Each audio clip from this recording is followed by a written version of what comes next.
So, all right, now that I can see messages, I'm going to go ahead and start. Sorry. Okay, so this is the finished birdhouse that you guys have seen pictures of, and hopefully everybody got everything they needed in their kit. I haven't gotten any emails to say, oh my goodness, you left something out. So hopefully everything is all right with that. One thing that I did miss out on, except for the last person who ordered, is you need like a little lift for the bird, and we'll talk about that later. But you can see that the little bird here is raised slightly, and you can use a button or a little piece of wood. What I should have done is sent like a little lift or something like this, a little piece of wood, and unfortunately I forgot. But you can lift it however you want, but you see how you want the little tail to sit on the roof surface there. So the first thing we're going to do to get it out of the way is we're going to work on the fence. And I was going to ask, so we've got Cheryl and Bonnie and are watching right now, so I'm going to take a little democratic poll here. Do you want to paint all these little pieces separately, or do you want to just glue the thing together and then paint it? So vote. Which do you prefer doing? Because I'll do it either way. As you can see, there's lots of little pieces here that are kind of annoying. So you can line them up and you can slap paint on them, or you can glue the whole thing together and then you can paint it. And it means kind of like when you glue it together, you have something to hold on to, but it does kind of mean dabbing the paint into the crevices. So you can paint it like this, let it dry, either way, okay? Bonnie says either way. Okay. Cheryl, do you have an opinion on this? Oh, hi, Virginia. So, let me know. Honestly, I'm not really, when I glued it all together and I was able to hold the pieces, that was pretty easy. This is a little bit messier, but you get into more of the crevices. Now, the thing about once it's glued is that you're able to kind of go in and get the charred edges, because this is a pretty, okay, glue first seems better, says Janelle. Okay, so Cheryl says either. Hi, Barb. Okay, let's go ahead then and glue it. So as most of you know, I use this art glitter glue, which designer dries clear adhesive, and one of the reasons I use it is because it sets up really fast, and once it's set, it's pretty strong as well. So welcome everybody. Really appreciate you guys watching live, and if you're watching this on a replay, I'm very, very happy to have you here. So okay, so when we glue these pieces together, you can see that these little individual bits are going to go on top. These support beams are going to go at the very back. So you're going to line it up like this, but this is the back. So we're going to put those on first, but remember, you're going to put that on the back side. And how can you tell the difference between the front and the back? So the front has a lot less of these brown marks here. So this is the front. Okay, so I'm going to flip it over. Some of these pieces, it doesn't make any difference that the front and the back are the same, but sometimes the pattern is ever so slightly different. So I'm going to work on the back, and I'm going to put these pieces, these two pieces back here first. So you want them to hide behind this little fence area. And this is one of the most complicated parts of the whole process, by the way, building the fence. So it's like, a little bit fiddly, but you want to make sure you line everything up. Okay, so I just glued onto the back section. Again, this is the back section. This is the cleaner side. This is slightly dirtier. Okay, so I'm going to go ahead and put these two pieces on. And they're not quite as long as the fence. They're just slightly shorter than the fence. Okay, so mainly you want to make sure that you line it up so you're not seeing it uneven. Like I said, this is the most challenging part of the whole birdhouse, is lining up the pieces on the fence. And you can turn it over and check to make sure you have it pretty well lined up. It's not going to matter for balance. It isn't like it's an edge that it stands on. It's just more for aesthetics, so you're not seeing the fence underneath. So it might need a little bit of time before you move it around, depending on how fast your paint works. So let that set up a little bit. Okay, so while that's setting up, once you're happy with that and you're not seeing like any noticeable large bits of the wood showing through, and you're happy with that, just turn it over and just let it rest, and we'll move on to something else. Make sure you've got it on a level surface so that it doesn't, the pieces don't slide apart. Okay, so we're going to be starting then, we'll return to the fence. I just don't want your pieces to fall apart. So we're going to return to doing some open water. Now, the way that this all goes together, so you have your roof. We'll deal with that later, so set that aside. And this is the front section. That would make sense, right? This just helps to make it more chunky so that when you finish, it stands. So that's kind of why this spacer is here. In the original pattern, the designer, Katz of Pickitz, she didn't actually have that. And I couldn't get the house to stand with just two pieces. It just did not want to stand. It needs three to stand. So the front is going to be open water, and the back is going to be open water, if that makes sense. Okay? The front and the back. So you can see the front and the back are open water. Sorry, shook the camera. And then inside, you're going to want to see a little bit of slightly different color when you peek inside the hole here. So that's going to end up being, I believe it's spa blue. Not quite there yet. So we're going to start by flipping it over, and again, you can tell there's a little bit more chard there. This is cleaner. So this is actually the front side. This is the front side. That's the back side. So once you have them all together, and these pieces, this side is different than this, so you do need to make sure you have it lined up correctly. So we are going to start by putting open water on the back. So that's that piece right there.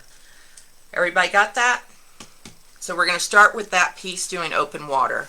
And then we're also going to paint this piece, the front, open water. And again, how can you tell the difference? It's a little dirtier on that side. It's cleaner on this side. And it matches up. So, oh, that's the back. This is the front. Okay. All right. Back side, front side. Go ahead and base coat with open water. So I hope you guys are all doing well today and that no one's having any scary weather. I think we're supposed to have potentially scary weather later, but I know that we had tornado watches in parts of Colorado yesterday, although we had a little bit of hail, but we didn't really have much. So, all right, so just throw on some open water onto the back. So this is really a fairly simple project.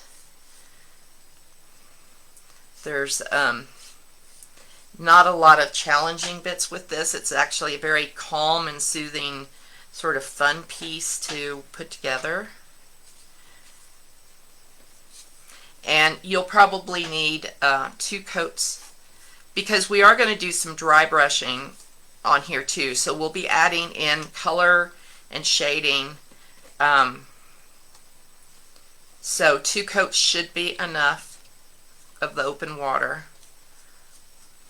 And again, that's the back of the birdhouse. And if you notice on your patterns, I have everything marked out to tell you what piece is what. Okay, and now I'm going to do the open water on the front of the birdhouse. And this is the piece that we'll be doing the stencil work on. And of course, if you want to use the stencil on the back, you also can do that. It just, you know, it's up to you. So I left it just blue, but definitely however you want to do the back. When it's standing up, you will be seeing the front and the back of the birdhouse. So if you want to do a little extra something something, by all means, do it. And if you guys have your heat tool handy, it does speed the process along.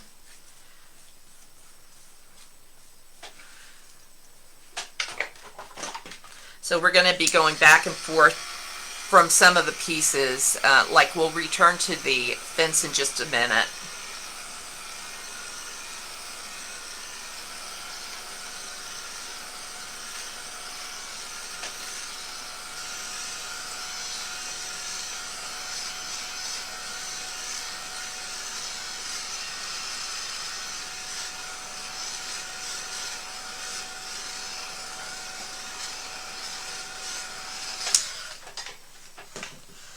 Okay, so like I said, you need 2 coats of the open water once it's dry.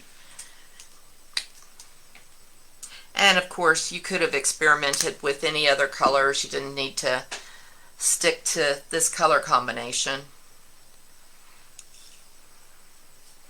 Alright, so I'm starting my second coat.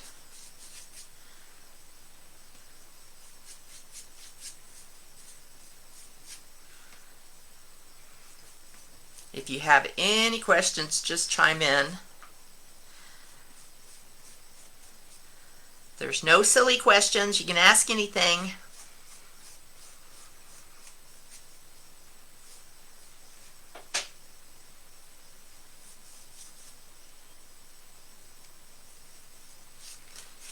So sometimes when I'm doing this, I might spray fix as I go. You probably will want to spray fix and potentially varnish before you put some of the pieces together. So because I use a spray varnish, I can do that while we're in class. If you're using a brush-on varnish, you won't be able to finish putting everything together until you've varnished all the pieces. So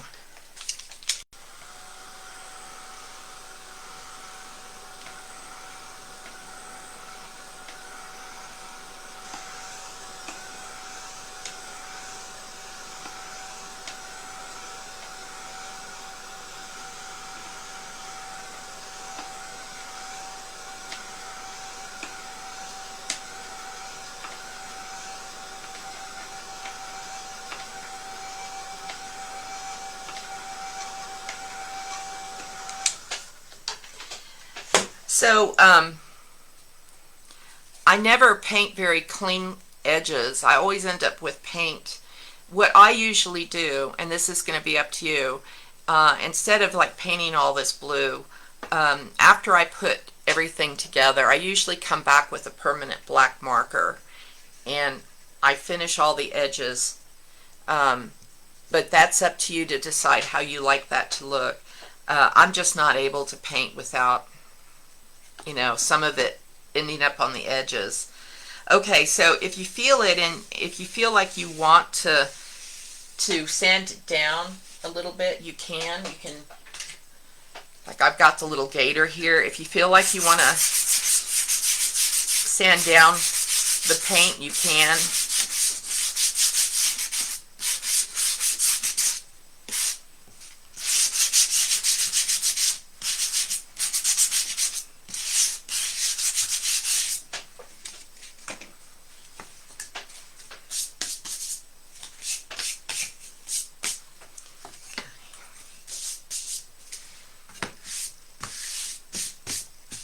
Alright, I'm going to just put a quick like little color wash. So basically what I did is I got my brush wet with a little bit of the blue that's remaining on my palette, and I'm just going back over this since I did a bit of sanding.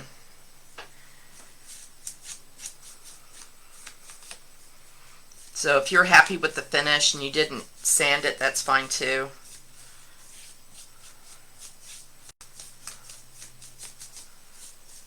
Okay, so dry it again.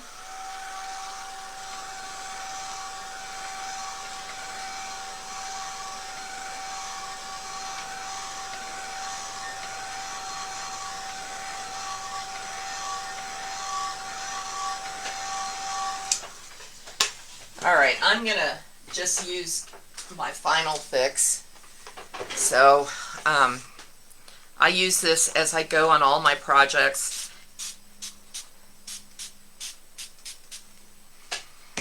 I just like the way it protects the layers, and it kind of helps me to build the layers. So now I'm going to set these pieces aside, and we're going to return to the fence.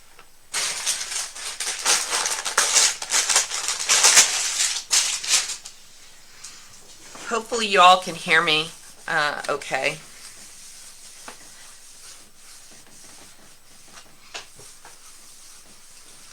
Yeah, this gets to be such a mess really quick.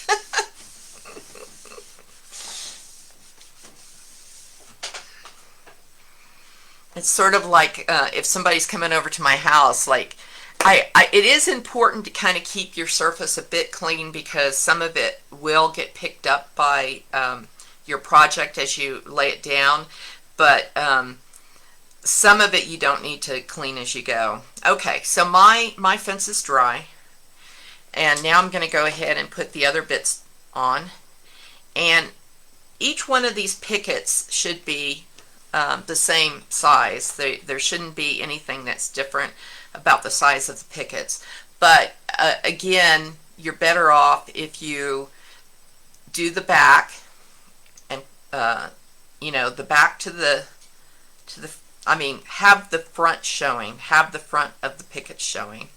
So now we're just going to glue these little pieces together onto here. Okay, now you will need to take a little bit more care with these. You want them to be level at the bottom. So when you put them together, you want to make sure that they line up really nice at the bottom, as good as you can. It's not going to make that much of a difference if it's just a smidge off, but try to get it as flat as possible down here at the bottom. So take your time and you know, line everything up. Like I said, this is building the fence is the most challenging part. So it doesn't need a huge amount of glue. If some of your glue spills out the side, grab a baby wipe and wipe off the excess. Grab a baby wipe.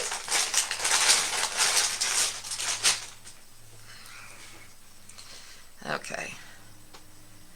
So again, it's just taking a little bit of patience to put this little thing together. So, you know, you want to just try to line up the pieces the best you can. And again, that's another reason I just love this glue, because it's not so liquidy that it just spills all over the place, and my pieces don't slide apart while I'm working on them. Like once I'm happy with the way this looks, it's pretty much, you know, it's there. I could still lift it if I needed to, if I felt like it was crooked, but mostly it's not going to be sliding around.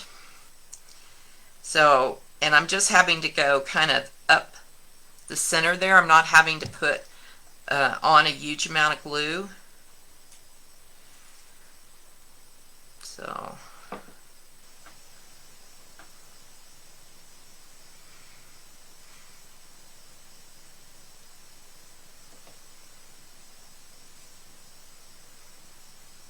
yeah, this is the kind of thing that if I'm working on something like this, normally my tongue would be hanging out of my side, like, you know, really concentrating. Gotta get this on here straight.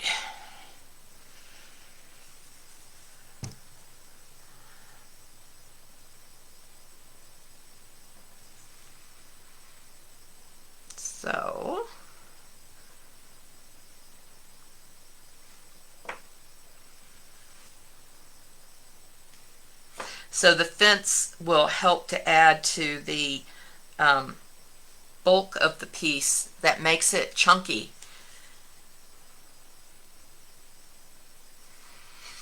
So, which makes it freestanding.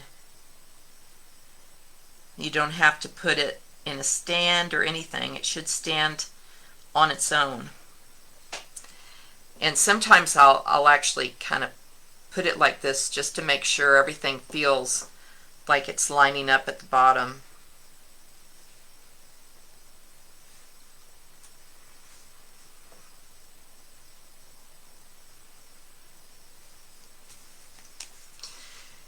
Oops, see, it's a little bit off there.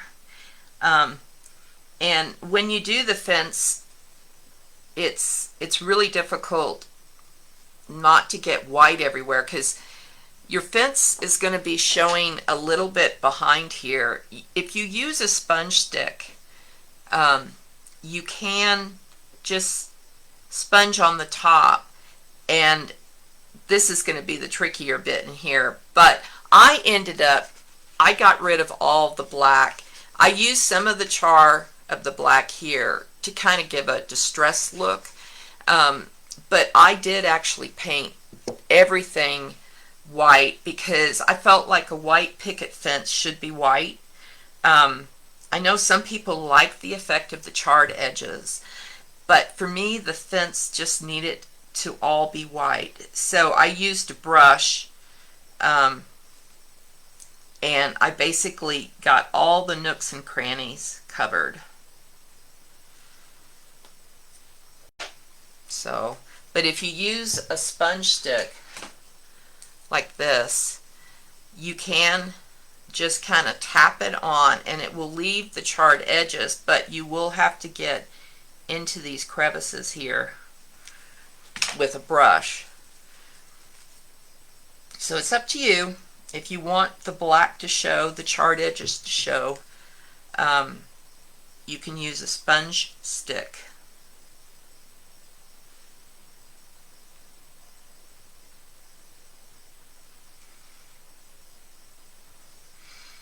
Okay, I'm not seeing any comments since Virginia came in to say hi, so I'm hoping I'm seeing everything. But let me know if you're alive.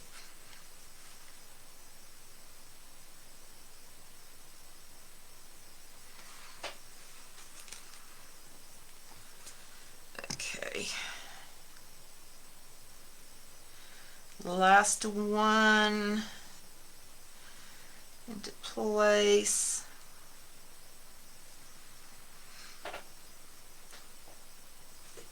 So I'm not going to do a class for July because I'm getting ready, as some of you know, like I'll be seeing Bonnie in Chattanooga, that I'm getting ready to go to that convention. I'm actually taking 5 classes myself. I'm teaching 1, but I'm taking 5. I don't know what I was thinking. But, okay, when you're happy with that, just carefully move it out of the way without messing your fence up. Again, put it on a level surface. So since I'm going to be going to Chattanooga, I'm not doing a class, not getting a class ready for July. And then after July, it's Christmas, right? Everybody's going to be painting Christmas. Christmas and pumpkins. Okay, so if we bring these pieces back, and you can see how quickly that final fix dried. I do see a little spot here that's a little wet.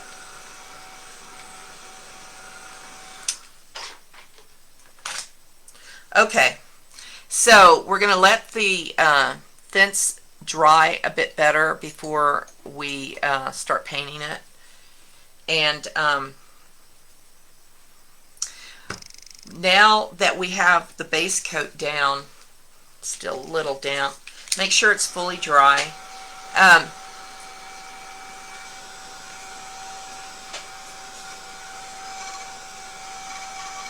Just to create a little interest, we're going to do some dry brushing on the kind of in the center of the front and the back of the birdhouse. So get your dry brush out, and we're using Spa Blue and Open Water. Let me see, where's my Spa Blue? Okay, so I'm going to use those two, Spa Blue and Open Water. And it's 3 parts open water to 1 part Spa Blue. And if you want it to be lighter, you can make it lighter, you know. So 3 parts to 1 part. I think that is not 3 to 1. I think that's more like 2 to 1. But anyway, I'll see how it goes. And then get your dry brush, so whichever dry brush you like, and your paper towel, and so mix your color. I definitely have a little bit more here than I need, and it doesn't have to be like a perfect ratio. You're just trying to create something that's a little bit lighter than the open water. Make sure your brush is pretty dry. You could use an even bigger dry brush to do this. You could just use like a bristle brush, or you could use a stencil brush. So you're just kind of going into the center of the birdhouse, just to create something a little, just add a little bit of color dimension.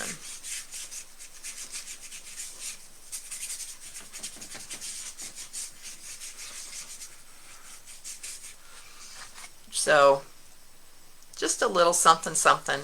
But let me see, a stencil brush, I'll show you what it looks like. So this is the Dynasty Pro.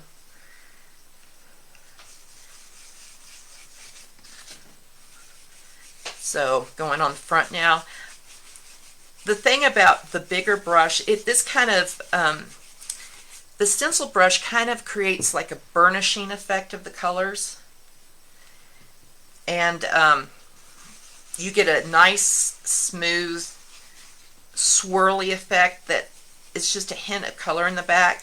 So for a bigger piece like this, sometimes a stencil brush creates a lovely effect. It's very smooth, whereas the smaller brush, you can kind of see it's kind of smaller, more obvious circles. So however you want to do that with the brush, and you can even create this effect with a sponge. So after you reach a point that you're happy with,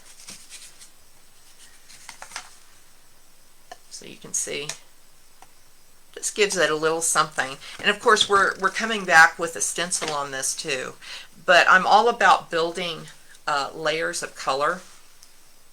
Okay, so I call that done on mine.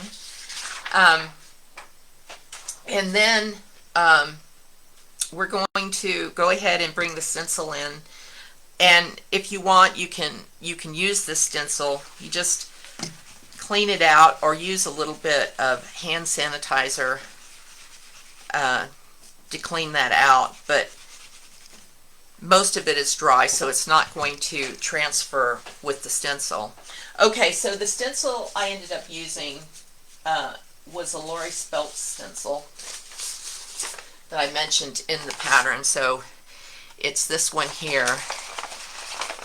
Yeah, I don't clean my stencils very often. I find sometimes I try to clean them as I use them, but I do find that if it starts to dry on and you try to clean it, you end up lifting pieces and breaking some of your stencils. So yeah, I don't have the best stencil hygiene. You could use either one of these, but I like this kind of swirly look here. I thought that was really appropriate for the birdhouse. And it doesn't quite fit the size, as you can see. So I'm gonna go ahead and line it up at the bottom, and then I'll do some stenciling at the top too. Some of the top is going to be covered by the roof. So I want this to hang off the edge just slightly down here. Try to move it over. And I believe it's, let me just double check, it was desert. Yes, desert sand is the color I used. And feel free to change that if you want to use a different color, but this is what I used. So with the stenciling, you can make it as heavy or as light as you want. If you want it to be a little bit more rustic, don't go quite so heavy. If you wanted it heavier, then you can come back and do 2 coats of the stencil. It's a little hard to, like, since the stencil is bigger than the piece, it's kind of hard to like tape it down. So I usually just hold it in place, but you could put like a bit of painter's tape here if you want it to create like a hinge. But when the stencil is bigger than the project you're working on, it's harder to do like a hinge. So you can either pounce, and you saw that I took off some of the paint on a paper towel, or you can swirl, whichever you prefer.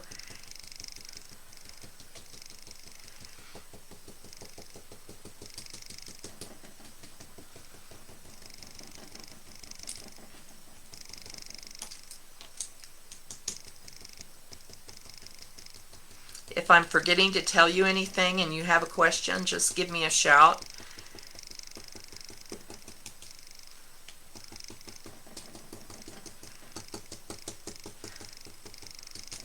So even though you don't have a hinge on this piece, you should be able to lift it, check your work, and put it back where you had it if you feel like you need slightly more coverage.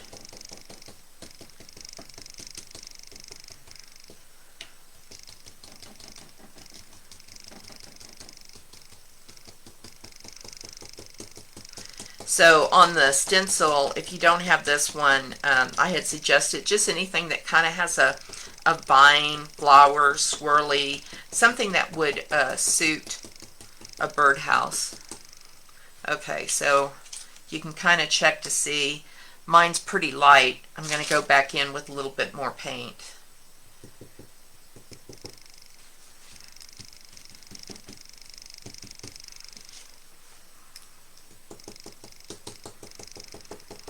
And if you want it to have that kind of rustic look, you don't necessarily want it to be even coverage.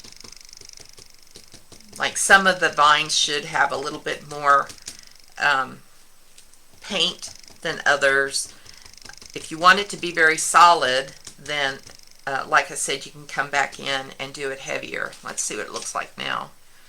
So I can see some of the areas are not getting very much. Let's see, this area over here.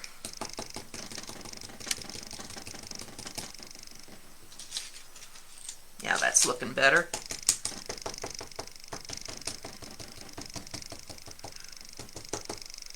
Okay. All right. So then, like I said, the roof is going to cover some of it, but I just feel like I want just a little bit extra up there, so I'm just going to randomly pick something like this swirl here. I like this swirl right here, and I'm going to add that in.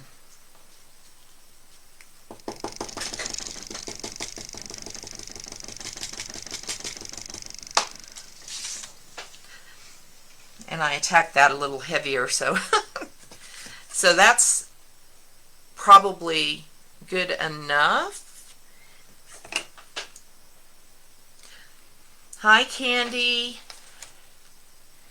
Okay, now once that's done, let me see, if you want to tone down the stenciled image, I used a light color wash on this, and that's up to you. I've got a pretty light coverage, but I will show you how I did it, and then you can make a decision if you want to do that.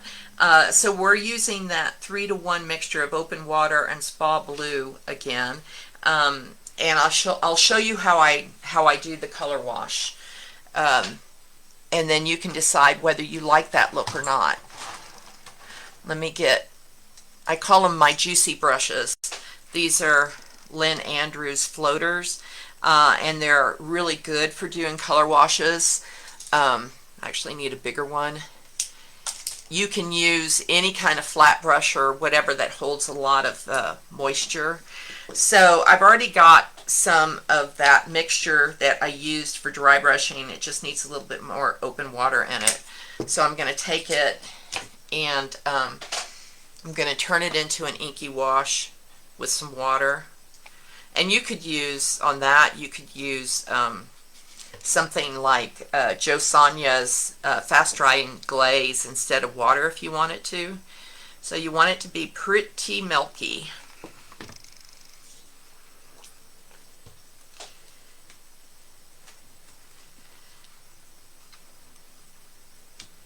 I'm going to add just a little bit more open water. That's a little bit too light.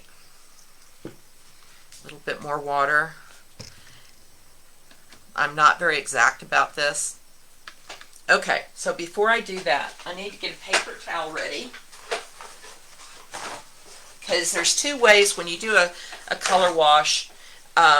If you want to remove some of it, what Lynn Andrews uses is a Jack Richardson domed brush, and you dab it to remove some of the water. Or you also can use a paper towel. You want to use the side that has less of a pattern. This side has really distinct pattern that will show through. So you want to use this side here that has less of a pattern if you're using a paper towel. Okay, so I'm going to go ahead and apply my inky color wash, and I want to work fast because I don't want it to dry. So one thing you can do, you can work in sections if you're afraid that it's going to dry into place. Okay, so now I'm going to take this side and I'm going to lay it down, and I'm going to lightly press, don't want to press too hard, and I'm going to pull it up. Okay, so now you get this light little pattern, and it's toned down the stencil, and it's not like a consistent toning down. It makes it kind of mottled. So anyway, it's an interesting effect. If you've chosen to do that, take a moment and dry your work.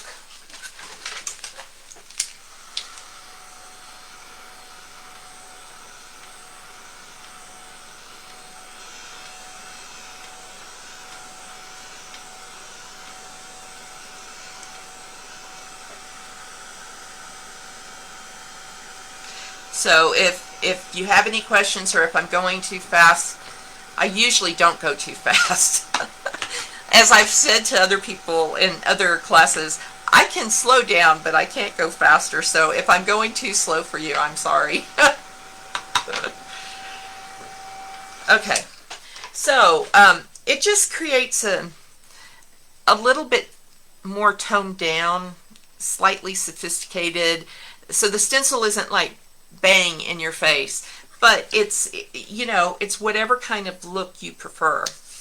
Okay, so I think the next bit is shading. Now, you could, if you wanted to do it on the back, that's fine. We're not going to do it for purposes of this class, but you can certainly, if you want to, do the same process on the back. It would be very pretty. I'm not sure why I didn't do it, but I'm not going to do it for class. All right, so Payne's Gray for shading, or whatever color you like for shading. Like if Payne's Gray, if you feel like, oh, that's really too extreme, you can get a lighter shade of gray or something, but I'm going to use Payne's Gray, and we're going to go all around the edges of the back, okay? But the front, you don't need to worry about doing the top because that's where the roof is going to go. We are going to shade under the eaves of the roof, but for now, go ahead and do the Payne's Gray here, and also around the little peephole in here. So get your Payne's Gray and whatever shading brush you prefer. I'll start with the back because that's pretty straightforward. Okay.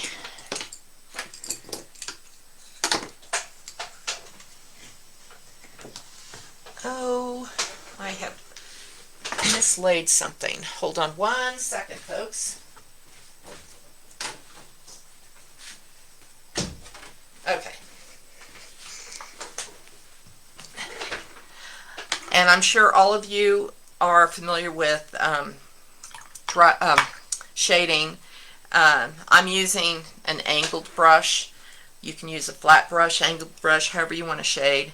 And I'm dipping the toe of the angled brush into the paint, and I'm conditioning it on my palette, and I'm bringing it over here and going along the edges. I think all of you know how to shade, but I just will throw that in.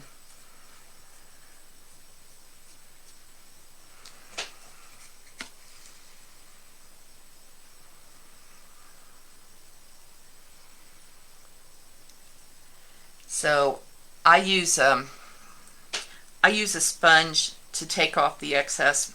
Most people just use a paper towel. This is just a technique that Tracy Morrow had suggested. It just helps me to get the right amount of moisture on my brush. So I dip it in water each time, and then I take the excess off on a sponge. And I'm so addicted to doing it that way now.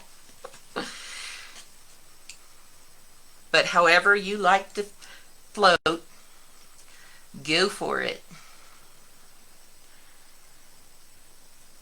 I absolutely love shading. Love it. Love it, love it, love it. I could just do this all day long. I could be on an assembly line doing shading. Oh, I'm weird.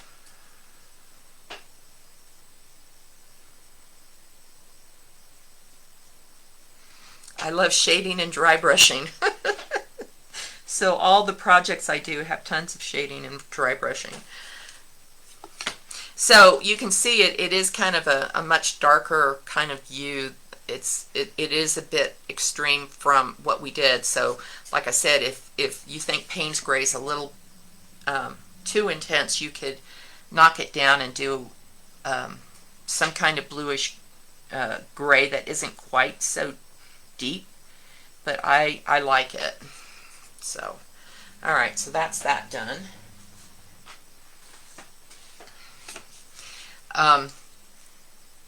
So we'll do the roof line in just a second, but for now do the edges that you'd be able to see.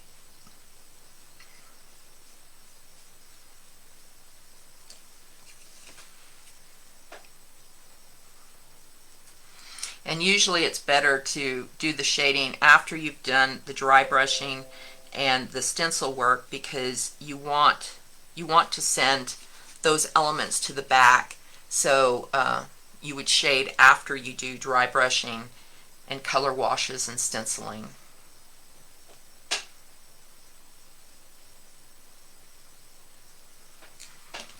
Otherwise, the shading would sit on top of those elements.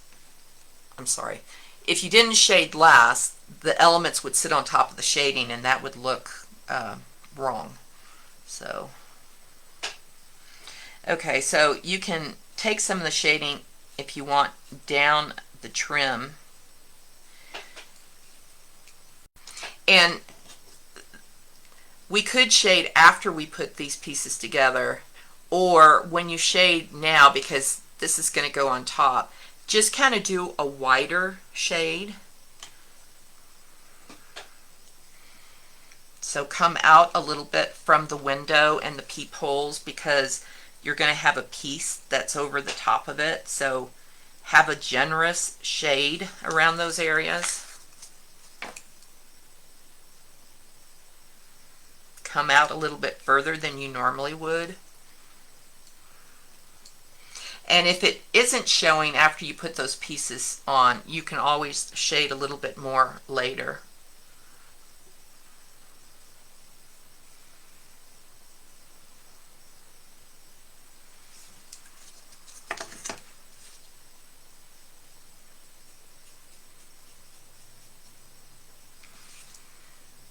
And you can dry it and extend the shading out a little bit if you need to.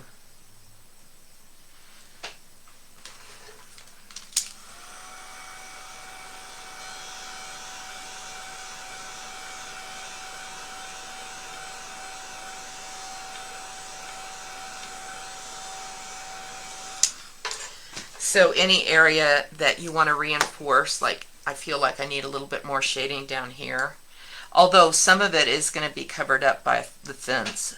But I just wanted to bring that out a little bit more.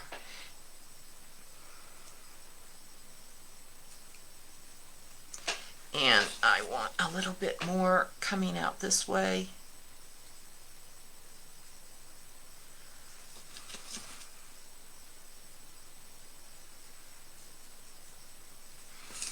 Okay, and now we're going to take the roof piece, we're going to hold it into place, and we're going to shade under the eaves. Okay, I keep throwing my pieces around. Oh, there it is. It's like, where is my roof? Oh my goodness. Okay.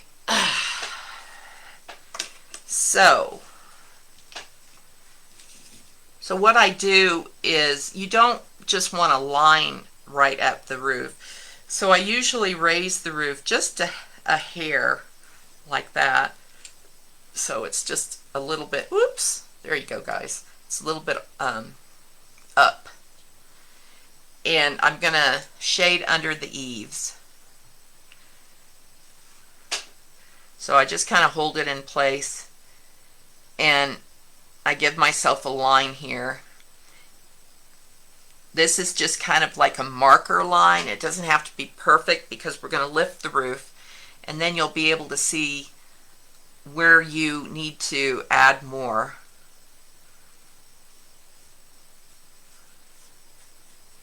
Okay, so after I do that, I lift it.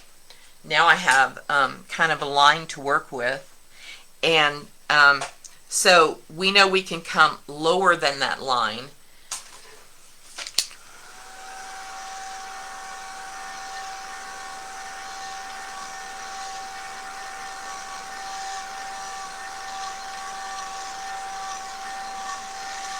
So now that we've set our guideline, I'm going to come back, and I'm going to add in more shading. I'm going to reinforce that edge. So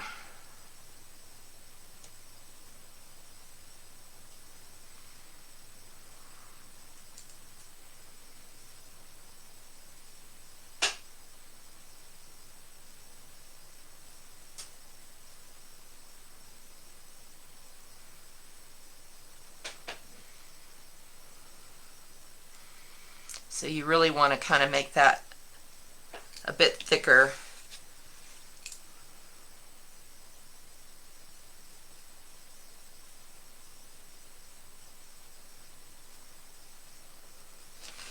All right, and dry it.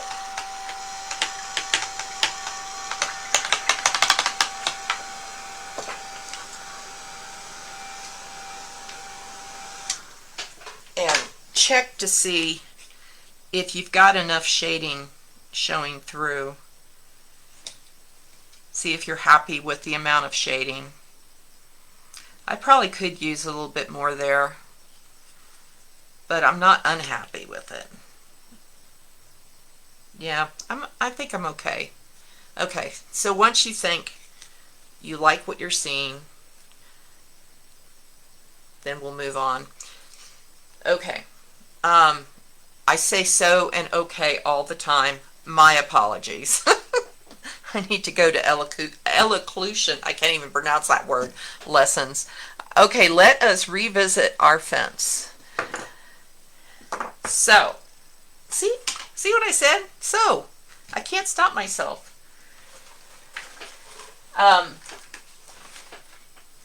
We're going to be using either Snow White, or if you have whitewash, you know, that's whitewash was designed to do like picket fences and you know, that kind of look on the house. So I mean, if you have whitewash, you can use it. It really doesn't matter. I don't know if it's that much of a difference. I guess it has just that little bit of coolness of gray in it or something. But this is, I use this for something else, so this is dry, so it's not going to affect anything. But this is the stick I was talking to you about. Like if you wanted to do it this way instead of brushing on the color, and that would mean that your little black charred edges would mostly stay, whoops, hello, would mostly stay in, you know, dark. If you want to do it with the brush, you will be wiping out all of the black. And you will be also seeing a lot of the back side. So all of these little areas. So it's up to you. I'm just going to slam some paint on it now. And, you know, you can use whatever kind of brush you want for this. It's a little bit hard going on the brush. So if you, I probably wouldn't use like my super best, you know, soft bristle brush if it was in pristine shape, because you really are just kind of like slamming this paint on. And I'm just going super goop here.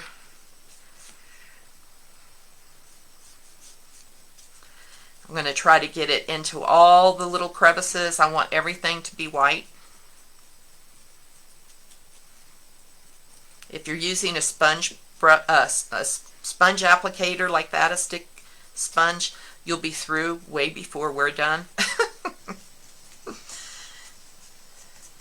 So you want to make sure as you do this, yes, you're kind of slamming the color on, but you don't want any drippiness or goops or you know, obvious signs where the paint isn't smooth. And I've done this with the bristle brush. I'm just warning you that the wood can be kind of hard on brushes. It's like back when I did ceramics, it was a similar thing, that the ceramics worked, you know, a bit like sandpaper. Eventually you had to replace your brushes because, you know, the surface was so hard on them. And wood, when you're using it like this, it definitely can be hard on your brushes.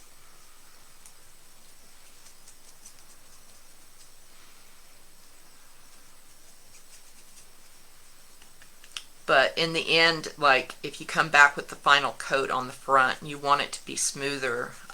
Pick up a soft bristle brush and finish it up.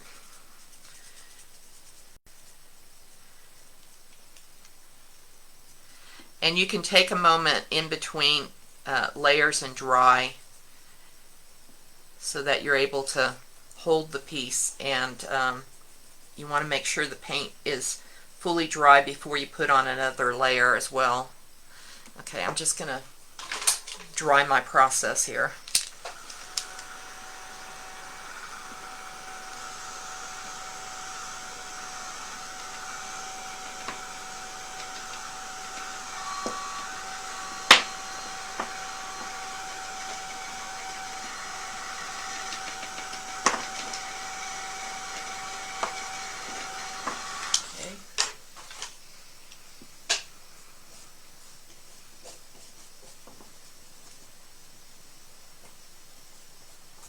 Yeah, there's not a lot of techniques to painting a fence.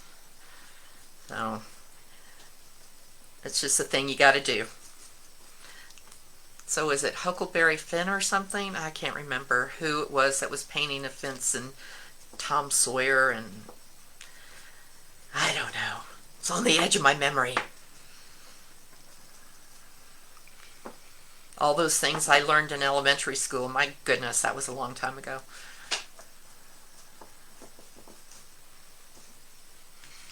Get my sponge out of the way.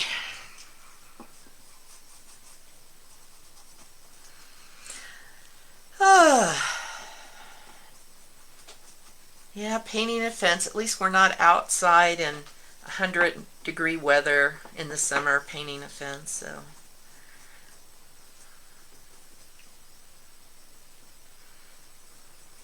I'm really sharing some artistic techniques with this, aren't I?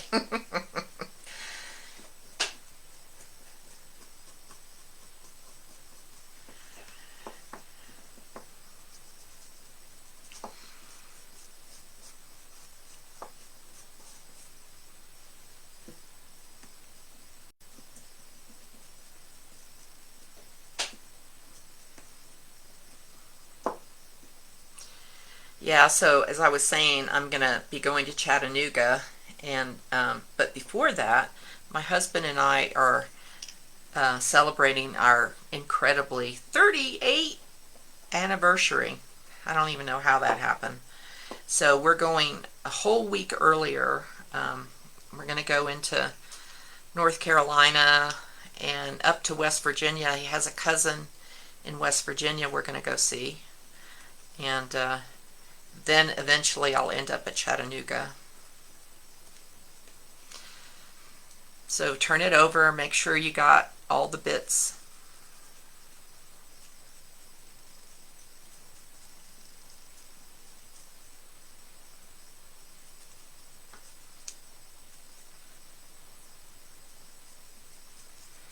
For such a small piece, it sure uses a lot of paint. Okay, and before I do the final coat, I'm going to dry it again. And take a sip of tea. Ah, that's better.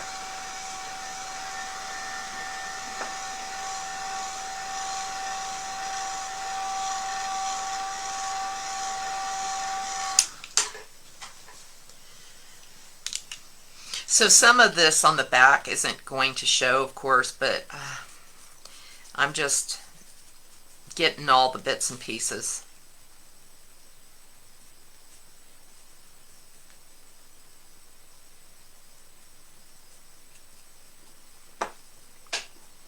These upper bits here definitely will show, though.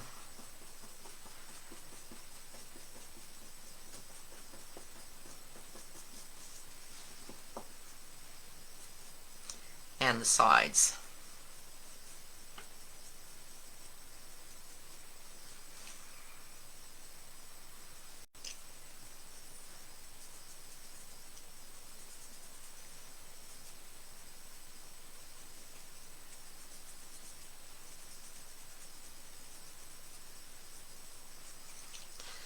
Alright, I'm going to do the front. I need a little bit more paint. A little bit more paint.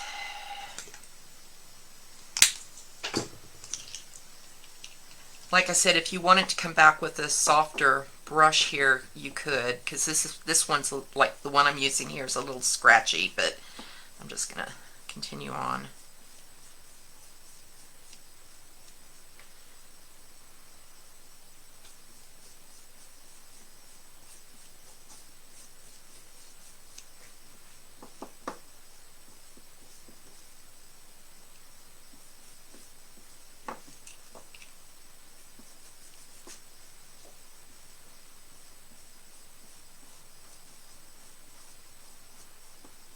Okay, so after you get the coverage that you want, and keep in mind, you know, this is, it can look a little distressed, so you don't have to get every single little bit of black if you want a kind of a distressed look. And you can shade if you want. I did shade on these. You can see I just kind of went lightly over like the left side of it. Let me go back to the roof. Let me see. I'm trying to remember which, not roof, the fence. I'm trying to remember what color I used for shading. Oh, I moved my, sorry, technical difficulties. Okay, so the picket fence, I used a bit of slate gray, but you know, if you like the fence to look bright white, then you don't have to shade. Let me see, slate gray, that's gray sky. I know I pulled them all. Well, that's gray storm. Wheel, I didn't pull my slate gray. Okay. So I used slate gray, and I can't find it. I'm going to just use some neutral gray because I have misplaced my slate gray. And again, you're just touching it with a little bit of the gray just to dirty it up a little bit.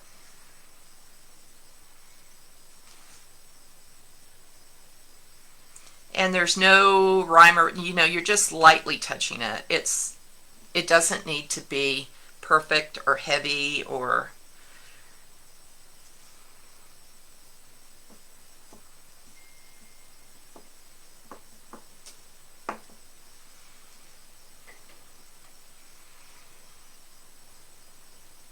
so just a little bit to add a little interest.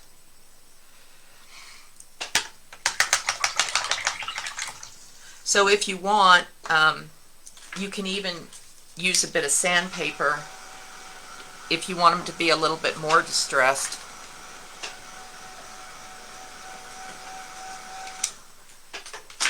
And then if you do that and you don't like it, you can always come back with the white paint and paint back over the areas that you distressed.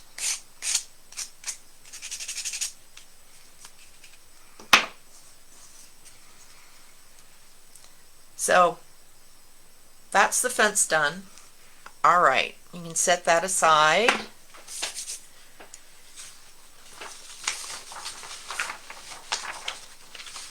Okay. So now we are going to move to the inside panel of the house.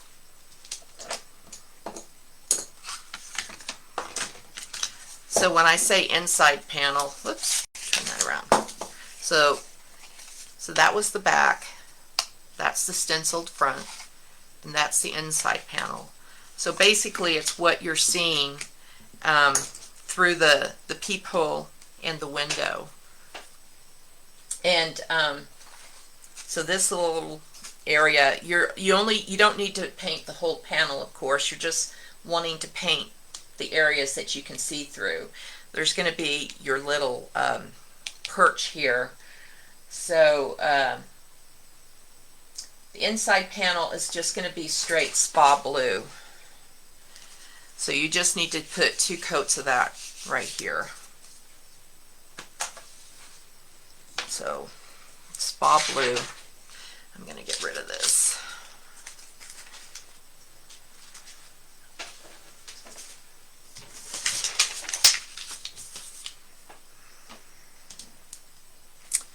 So that's the color.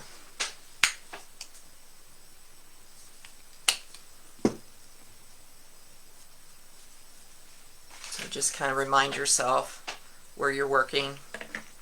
And if you paint more than you need, that's not a problem either.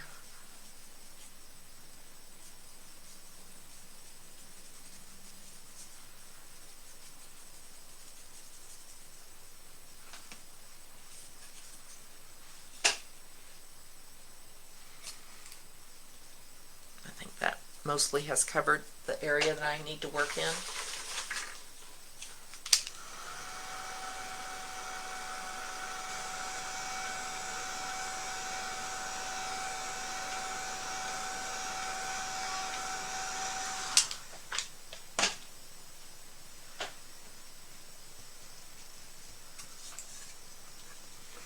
Okay, so 2 coats.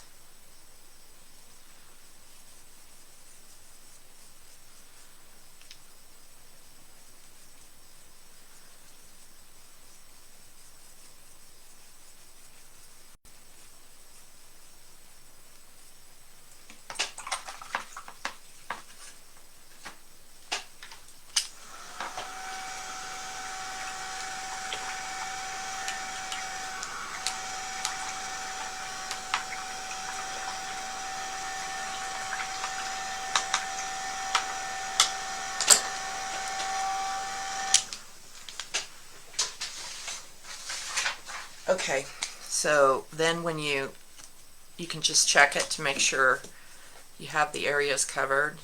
So we're going to shade inside inside those bits. So I am going to take a quick break. I have 11:10 here. I don't know, so it's 10 after the hour. If you guys can come back in about 5 minutes if you want to take a break, I will be right back.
Okay, I'm back. I'll give you guys a bit more time to get back. Thank you, Virginia. Yeah, you know, it's funny. I've decided I must really like open water, because I I seem to use it on almost every project I do. I need to broaden my horizons.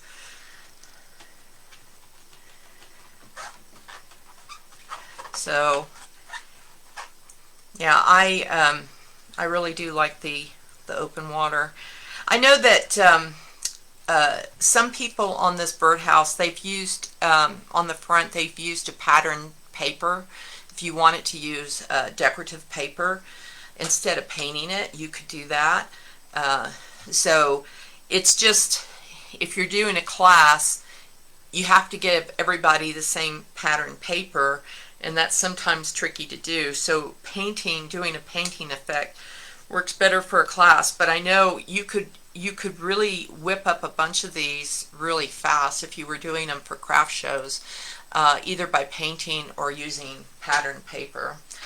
So I'll wait. I'll give a couple of more minutes since I told everybody to come back at 15 after, and we'll do some shading.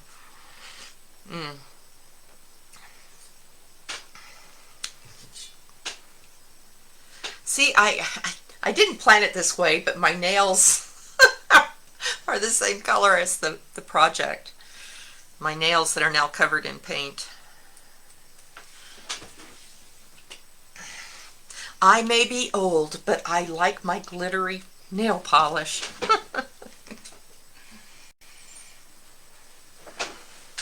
All my friends here always look forward to see what kind of weird polish I put on my fingernails.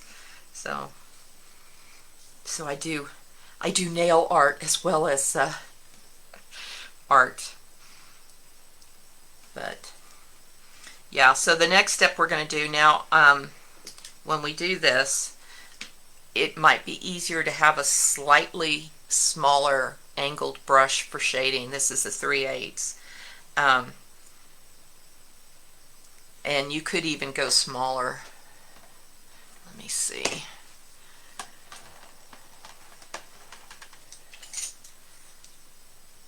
You could even go 1/4. Yeah, that's right, Virginia. Absolutely. Give me my glitter. I love my glitter. So, and oddly enough, my husband loves it when I do glitter on my nails too. Okay, it's 11:15. Back in action. So we're going to use, I believe it's the open water. Oh, I dropped my, let me just double check this.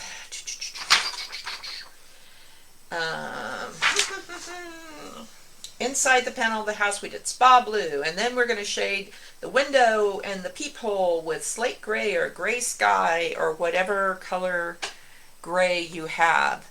So, and you could do the inside with open water. You could do it, I think Payne's gray is too intense. So, let's see. So I had said one color you could use was gray sky. Let's see what it looks like. So you're kind of holding this in place while you're shading. So you have your birdhouse like this lined up, and you want to try to shade. So again, we're going to just kind of lay down a marker, and then we might come back and lift it. So you can see how I'm holding this in place and shading around.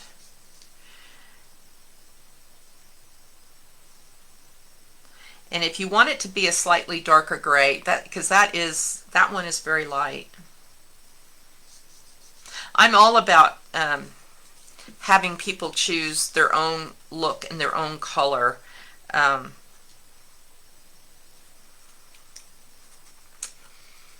It's not about me being indecisive. It's just, as you're doing this, if you have something that you like better, I really recommend you do what you know, what works for you. So then when you lift it, you kind of know everything is. I might go slightly darker. I'm going to try a little gray storm, or like I said, you could do open water. Which should I do? Try a little gray storm. And of course, there's nothing to stop you from doing a little bit of gray storm and a little bit of the gray sky.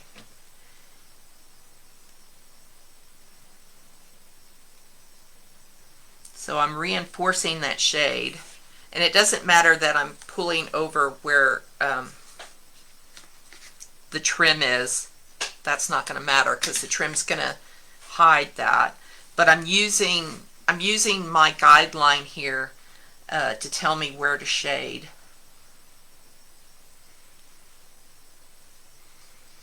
I could switch to my slightly bigger brush now too if I wanted. I rarely use a shading brush as small as this, but Okay. One thing I've lost though is I need to see where this trim is.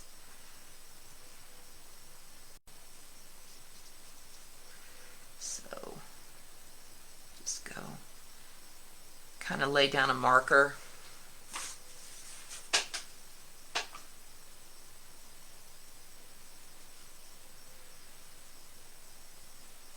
Okay. I think the shading inside makes a little bit of a difference. It's a bit finicky as you're doing it, but I do think it helps, instead of it just being such a bright blue color. And then check it, because see, I don't like the way that this is left an edge here. So go back in there and fix anything like that that you see. Now I gotta double check that again. Where's the edge? Okay, so the edge, okay. Just trying to get it right in my head. So I'm gonna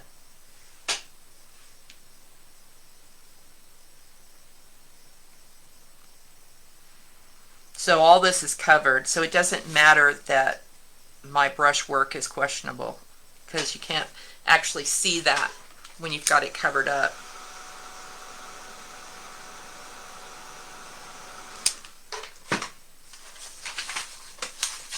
So what does that look like now? See, I'm still not overly happy with some of those edges, so I'm going to do the back-to-back shading all around until I get the look I like.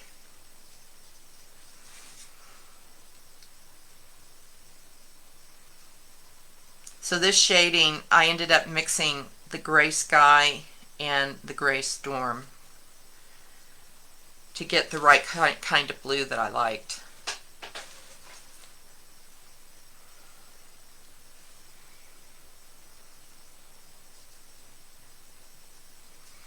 Okay, so I'm going to come back here and I'm going to enlarge the shading in the peephole.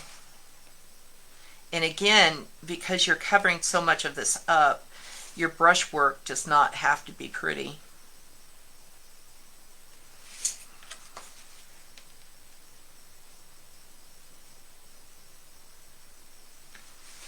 You just don't want hard lines, so that's why I'm kind of softening that up a little bit.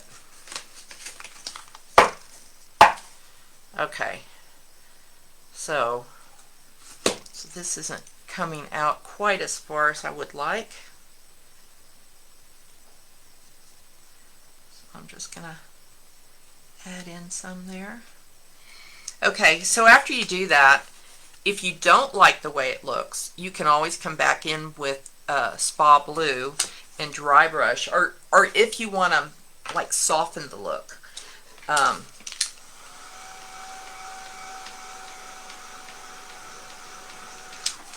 You can come back with a little bit of Spa Blue and a dry brush. I'll just show you.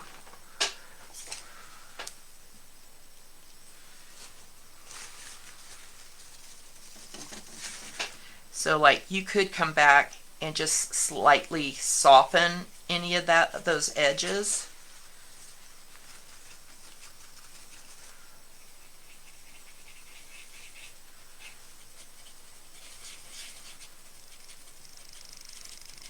So it makes the shading not quite so much in your face. You can also do a color wash.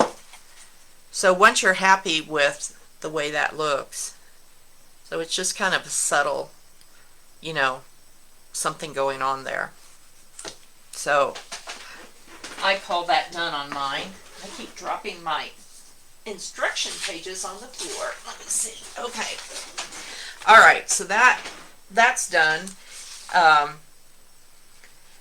So now we need to paint. If you were using Snow White, stick with that. If you're using whitewash, you want to use that. Actually, the fence is whitewash. You don't necessarily have to make these also whitewash, but you can make them snow white if you want. It doesn't matter, even if you used whitewash on the fence. But you need to go ahead and paint these pieces with 2 coats of your chosen white. And on this, if you don't want to get paint all up into the crevices in the edges, I would use like a stick sponge applicator for this.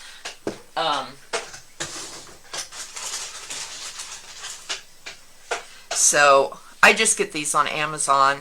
The reason I use a stick instead of like a cosmetic sponge, like one of these, is a lot of times you can't control how flat you are when you're using these, and you end up getting paint on the charred edges. And if you don't want paint on the charred edges, this, because you're holding it flat, it's less likely to seep into the inside or the sides, because you're working on a flat angle. So the whole time I'm holding it flat,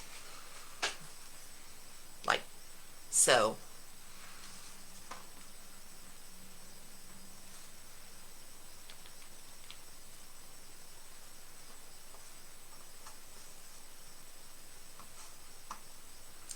And you could tap with a brush too, but it's whether or not you want to try to keep the little charred edges inside. And if you want it all to be white, you can just slap on white everywhere. So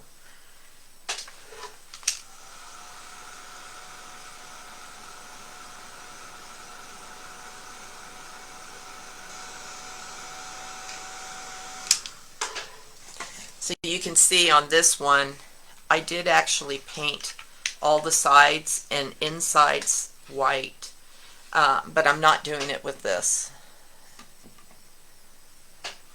So I used a brush on the previous birdhouse, and I did all of the trim white.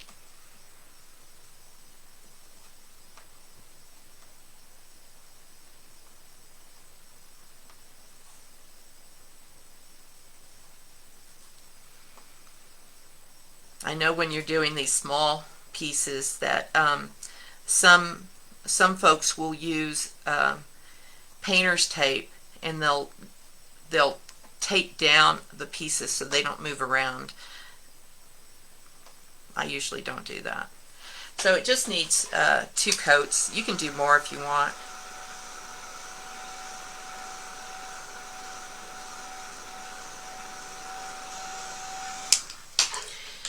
So you can see on this that I did come back with light shading, and if you want it to look distressed, you can do that, and if not, you can just leave them bright white. So that's up to you. I'll come back with a little bit of, again, I'm using Gray Storm and Gray Sky mixed together. I'm sure if I got my slate gray out, it'd be perfect, but anyway, I'm just going to add in just a little bit of color interest. So it's not really so much shading, you're just trying to apply just a little bit of distressing.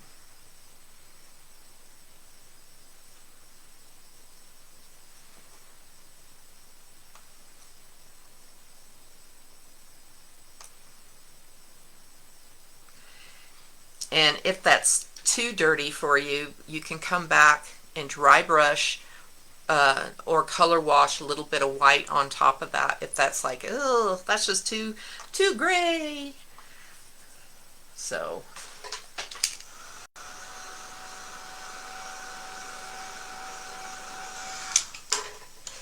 I know some people like a really bright white, and they don't like to mess up the white with distressing. So just for grins, I'm just gonna, so if you wanted to knock it down a little bit, you could just like create a mini color wash of milky white and lay it on top of that, and that will knock back some of that in your face gray.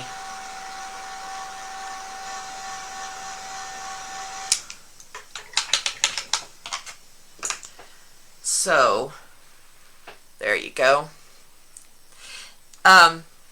Yeah, we're at a point where if you want to glue that on, you can.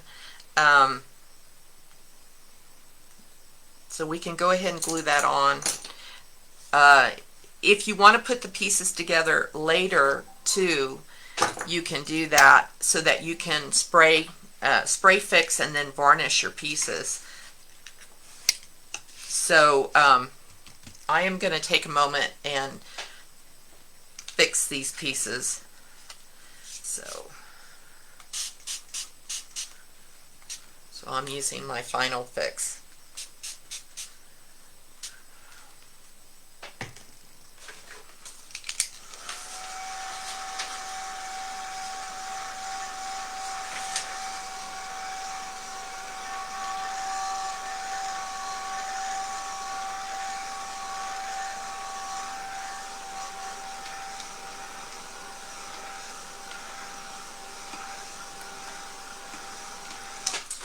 The next step is creating our roof, and that's going to have a lot of different colors in it. So I'm going to just set these aside.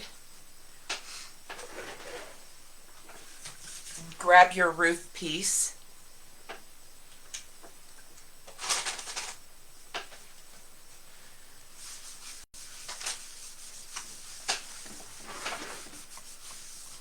Clean your surface if you need to.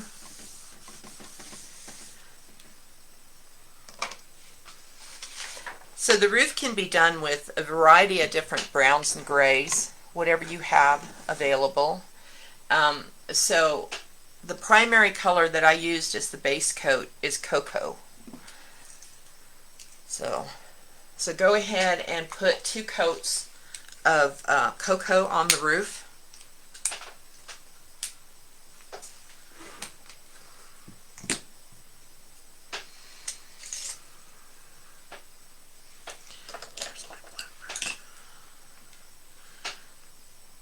Actually, if you want to use a brush, you can. This would be another good place to use the sponge applicator if you don't want to get paint on the edges.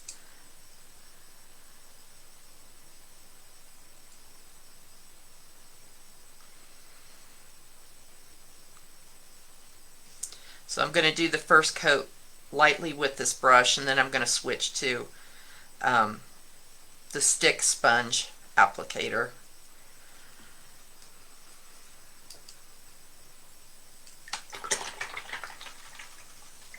Oh, the final fix, Cheryl? Yeah, the Spectre Fix, she has a number of, she's got like 4 different products. The final fix will work to fix if you're using watercolors, pencils. It sets up layers of acrylics. So when you do the final fix, it enables you to go back. It protects what you've already done. And then also, like, if you do have any boo-boos that you want to fix, you can wipe off. Now, I did that final fix pretty lightly. But the creator of Spectre Fix products, she came up with, or she worked with the company in the Netherlands to get this proprietary sprayer that it sprays a fine mist, especially if you spray from, high. You don't get right down on your piece, that you spray higher. You bring your sprayer out, and it will spray a really fine mist. So I tend to use that, and I also use her natural glass spray varnish. So these products don't have any scent to them. They're all natural, and it means that you don't have to go outside like when you're varnishing your pieces, but it does take a little bit of work. You need to make sure that your nozzles are clean each time you spray, and it's about, instead of like how do you explain it? Instead of like spritz, you kind of go pss, pss, pss, pss, from a high place. You don't get really close to your project, and it will do this fine mist of the fixative. And then if you come back to spray varnish, I don't have a lot of success with my brush varnishing. I don't like the way my brush varnishing works at the end, the way that it looks. So I tend to use these two products, and I do sell these on my my website, twife.com, because I use them all the time, and I like them a lot. I know some people, they will use this as their final layer, but I'll tend to use this in between layers and then come back with the spray varnish before I, glue all the pieces together. So I hope that helps a little bit, but I'm trying to remember, let me see if it's on here. So she recommends Final Fix has no fumes. It is flexible. It's a flexible, workable finish. It can be sprayed indoors. This is refillable aerosol sprayer, and it can be used on soft and oil pastel, colored pencil, ink markers, charcoal, graphite, chalk, watercolor, tempera, acrylics, etc. So really good products. And you're able to spray as you paint, as you work. So you can take it to a convention and spray your projects while you're working on them, because at conventions you can't have any smelly sprays and stuff in the rooms, but this has no odor, and it's all natural product. So it's an artist in California who created Spectrafix. All right, so that's the second coat on the roof.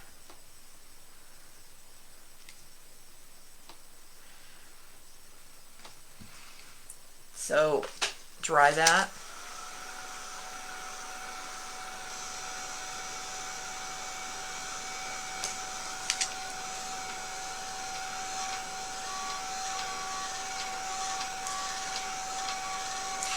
Yeah, Cheryl,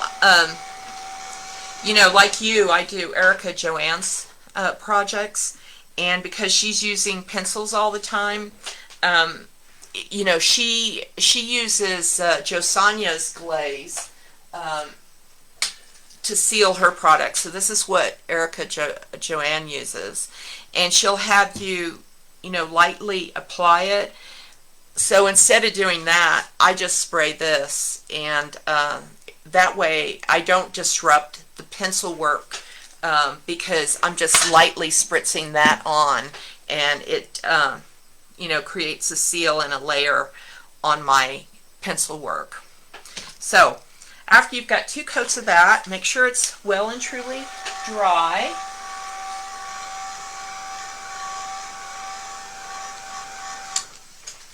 Okay, so the colors that I use to create the roof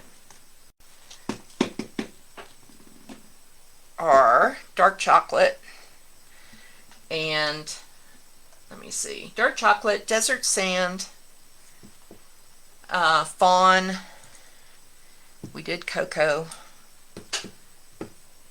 and slate gray, which I don't have, so I'm going to go with neutral gray. I don't know where my slate gray is. So, let me see. Slate gray. Oh, here it is. Okay. Slate gray.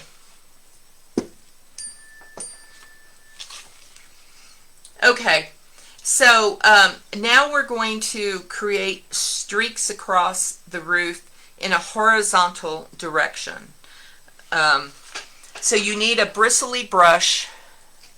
So anything, let me see, let me get a cheaper brush. You don't want it to be too big. So a brush like this will be good. Okay, so we'll start with a bit of dark chocolate.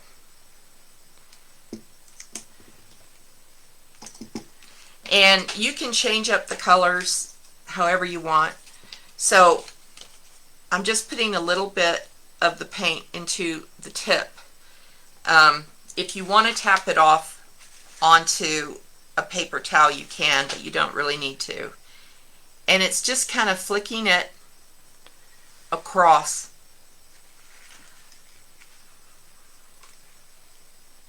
Oh, that's too heavy. It's better if you do work on a flat surface to do this, but I don't have a zoom on my camera, so I was just trying to bring it a little bit closer. So you're just kind of flicking it across. And then reload as necessary.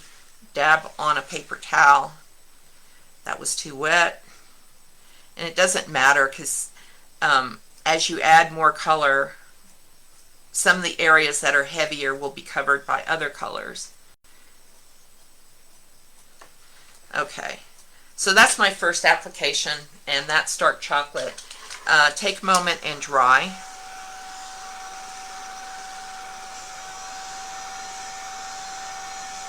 Next color is desert. It doesn't really matter what order you go in. I'm going to use desert sand because that's what I have in my instructions.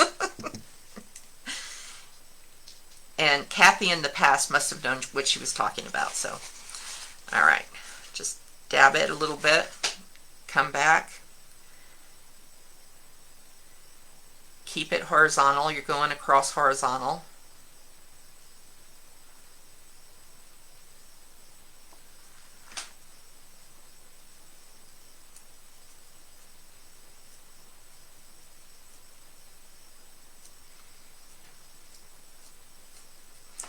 Okay, and you can go back the other direction. Like if you're getting it too heavy one way, you can go back the opposite direction from where you're working. Okay, dry that.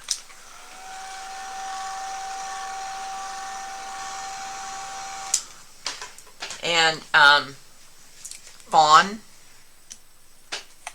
or a similar color.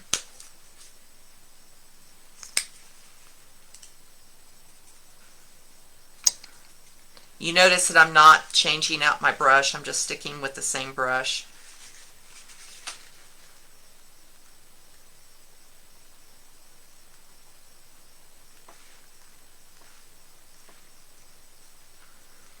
I can see already that this is a little bit too light. I'm going to probably come back with some of the dark chocolate after I do the slate gray.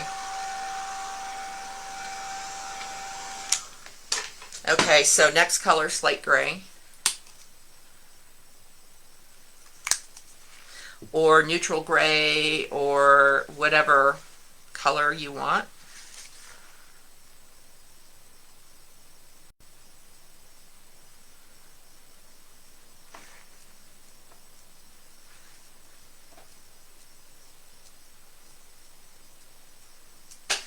Okay, so that's a little bit lighter than what I initially did, so I might come back with just a little bit more dark chocolate.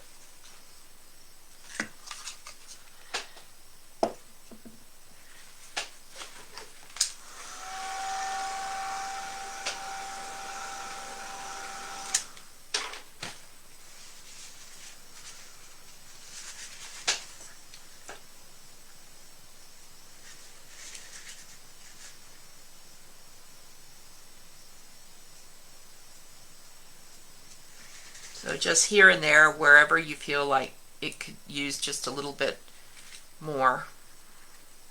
And you could come back with a darker gray if you wanted, but that's pretty much done. So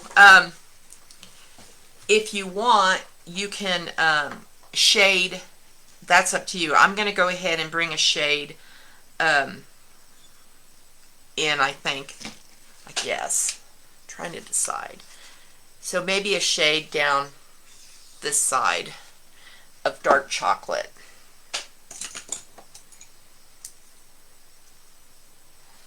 So use, if you want to add a shade, just dark chocolate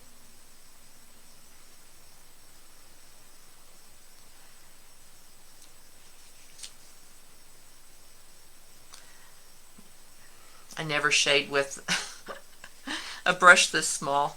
It was handy.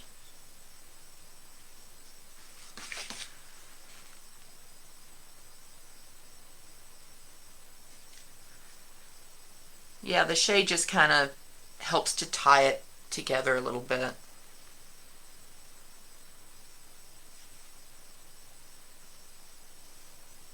Okay.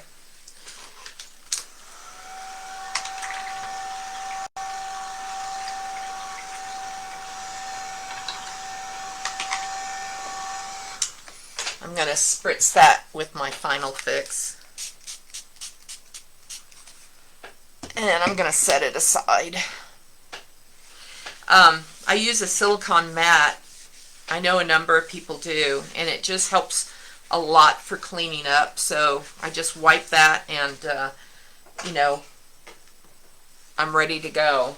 So I do love the silicone mat. It's just a baking sheet that I got from Amazon. Okay, so we did that. Let's see. We have the birdie to do, and also we can go ahead and glue in place the window and the peak, the little hole. So you can go ahead and glue those pieces into place and then set it aside.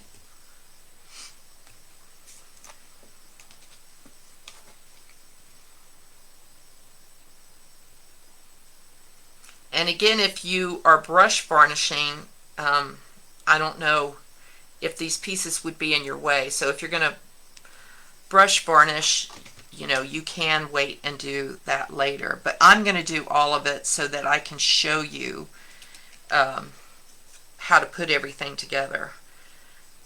You just need to decide whether or not you want to do that. So just kind of use your fingers to kind of get those pieces lined up. You know, it helps you to pull them, to line them up.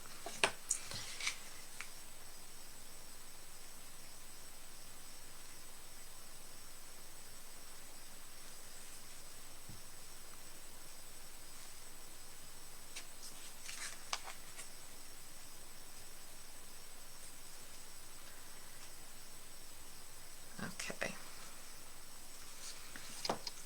So once you have that the way you want, just set that aside and grab the little birdie and its wing.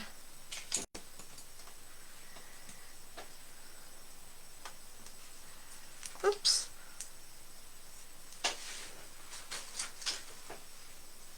Oh.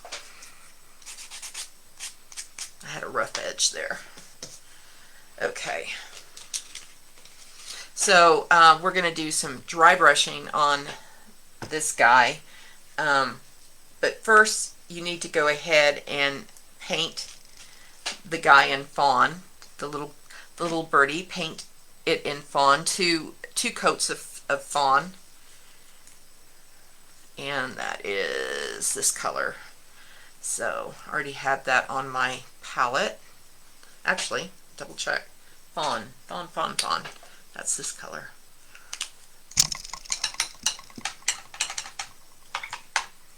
So fawn is almost the same color as the MDF, you will see.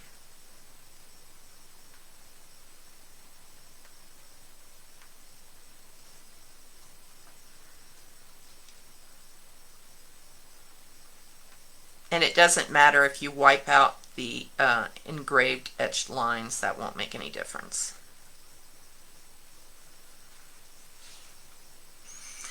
Thanks, Virginia. Yeah, it's just fun to do, kind of, that Virginia was saying that she thought the roof technique was interesting. I just find doing like background colors and stuff like that really fun, where you create texture just by different kind of brush work.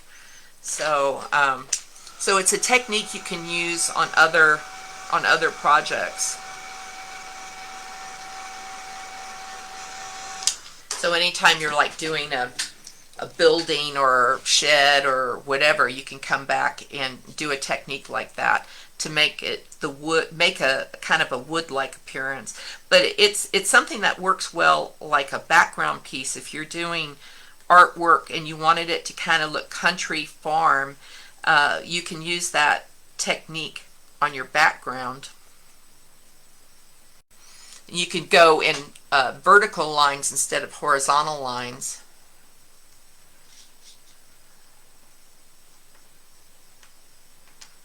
Okay. I could have done that with a sponge applicator as well. Instead of brushing it. Oh well. Okay. So make sure that's dry before you start doing the dry brushing.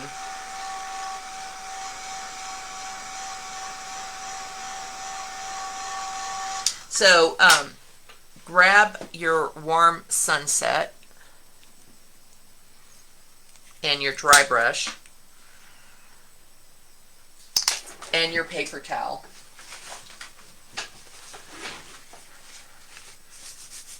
Okay.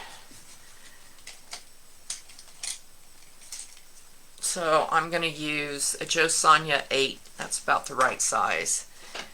So you can see on your pattern, we're going to work in a U under the body, and then, oops, hello, up here on the crown of the head, and a U on the body, and then in the center of the wing.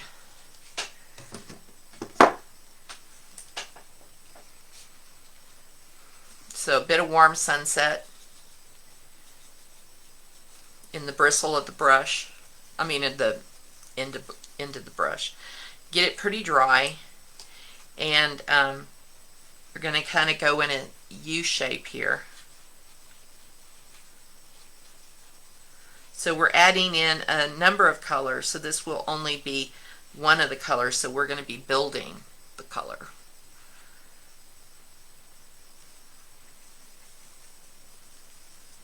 So a little bit on the top of its head, so right about in here.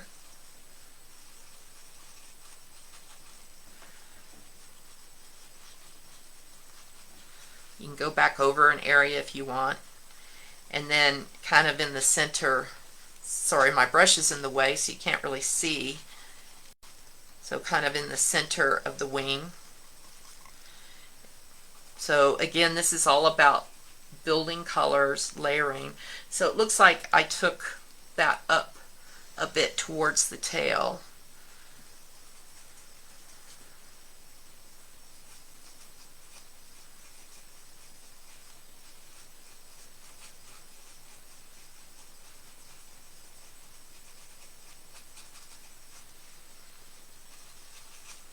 Okay, and reinforce the color, and then, you know, take time to dry. I mean, it is mostly dry, but I still hit it with the heat gun. Okay, so from there, the next we're going to use is Red Alert,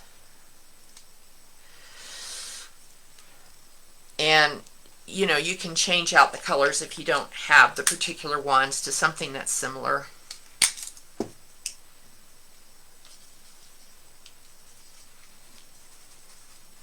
You're not changing out your brush. You're building colors in your brush and on your birdie.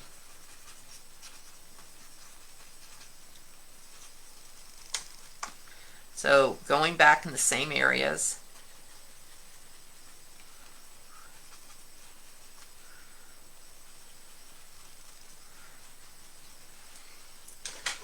Lightly dry.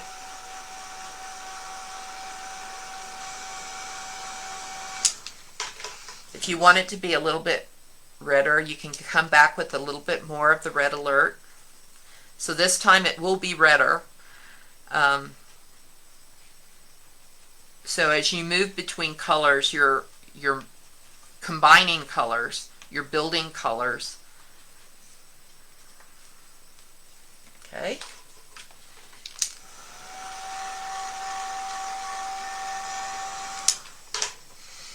Okay, so the next color is True Red, or something similar if you don't have True Red. So you can see they're very similar. They just do something a little different.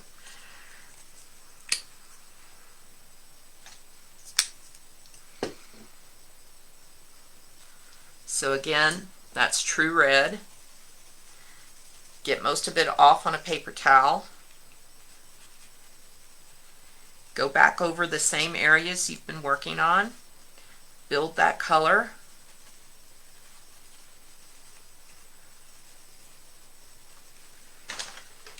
Dry.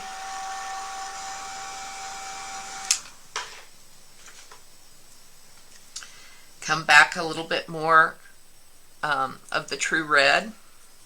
Dry it on your paper towel. Bring it over.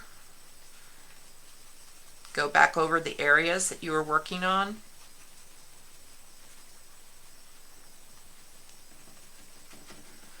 Okay, so let's see how that compares. So if you're happy with that color, you can stop there. We're going to add some neon fiery red to make it pop. But if you want this, if you want the bird to be a little bit heavier red, you can do another coat of the True Red. Otherwise, we're going to use the neon fiery red to make that red pop. So you really want to make sure when you do this one that you dry it. And you can see you still have some of the other color in there, and that's what you're supposed to do. So you can kind of maybe pounce that on the wing, pounce it in here.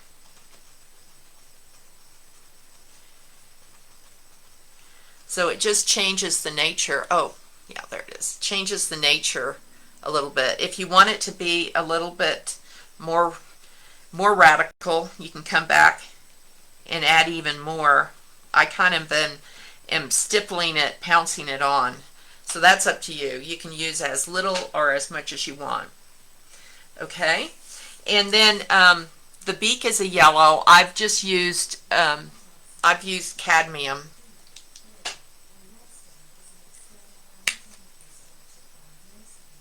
Oh dear, my machine has taken off on its own.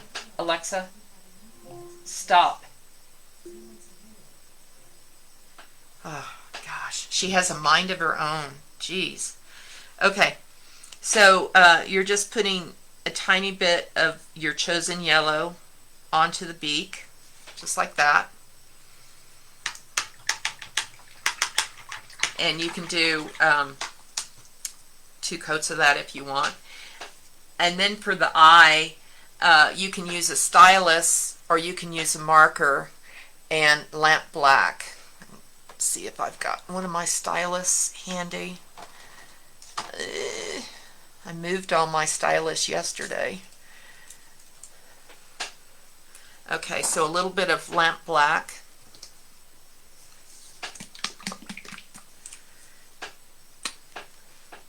So again, oh, I live in Colorado, and this is what happens when I open the altitude makes my paint burp. It drives me nuts.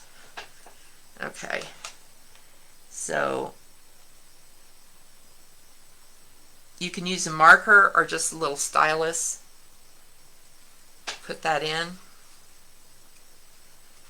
If you wanted to on the beak, you can even add like a little bit of the warm sunset if you wanted it to be something, if you wanted to shade it. And I did shade the bird with dark chocolate. So if you've already put your eye in, make sure you're careful there that you don't end up rubbing out the eye, smearing the eye with the shading as you go around. Okay, so a little bit of dark chocolate on the wing and the body of the bird. I wish I had a zoom. I'm going to have to get another camera. I just don't know what to buy. I need another class camera. So just delicately add in a little bit of shade right around the wing and around the body. If you want, you can shade under the wing where the wing's going to go, right here. That's kind of a natural place to have a shade. So underneath the wing.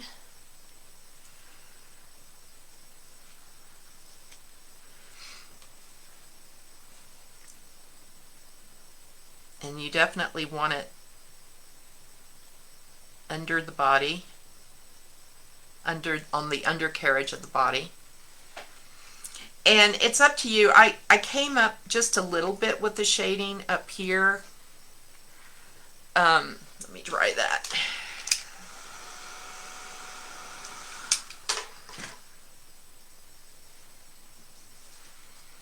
So since the bird is going to get a lot of light on the top, I didn't really want to extend out the shade too far.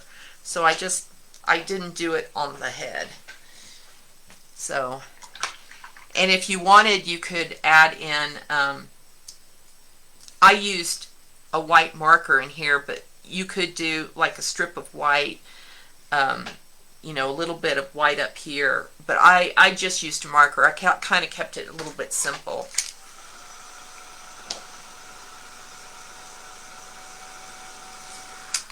So then I took a black marker and I created those little stitch marks. Let's see, where is my marker? I didn't pull it out ahead of time. 1 second.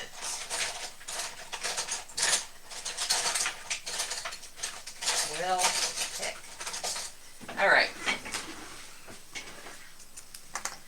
So this was just a pretty simple process of just adding in stitch marks like this.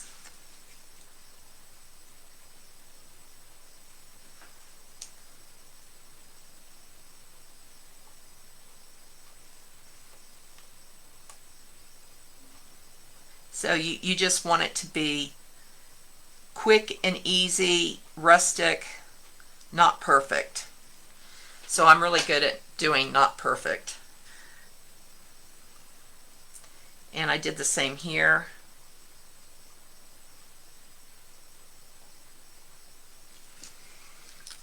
And then I used a white marker to come back and see if I can find a white marker.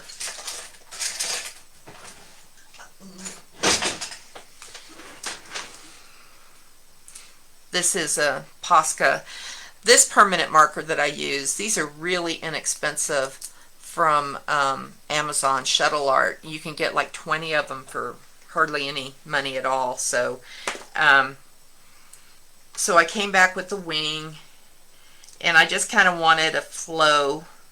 So I just, you know, this is,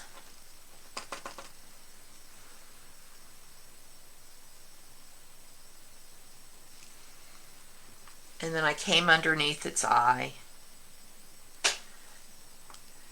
So this isn't the marker that I initially used. I was using a Rotarine, which is thinner than this, but they kind of do the same thing. So I would tend to spray these before I put them on. Okay. So now, like I said, this is when I do all the spray fixing to make sure everything is nice and sealed. But I'm going to move on so that I can show you how to put everything together. She says as she looks for all her pieces. All right. So it's all ready to be glued together now. And I will come back. Whoops, hello, I'm over here. I will come back with a black marker here and fix all of these things. So now you just want to glue the pieces together, and sometimes I like to hold them in place with these big clips.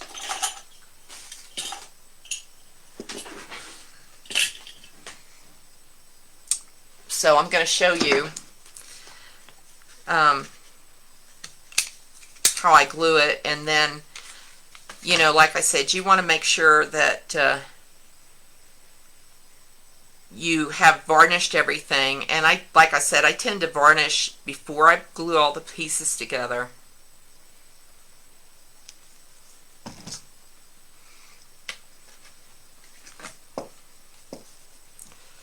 So as I go, as I'm putting the glue on, anything that's seeping out, I use a baby wipe. So I kind of try to get the edges firm and even. Work on a flat surface so that all your edges are coming together. You can see that they're flat there. And I would suggest you do this in bits. So you do this piece, you make sure you're really happy with it all lined up before you move to the next piece. So, but I'm doing this so that you can see everything in completion. But I would not rush this as you're putting yours together. Make sure everything is nice and tight and glued together before you move on to the next piece.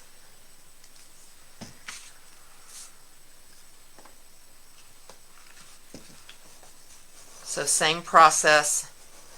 You use your fingers to get the edges to meet up.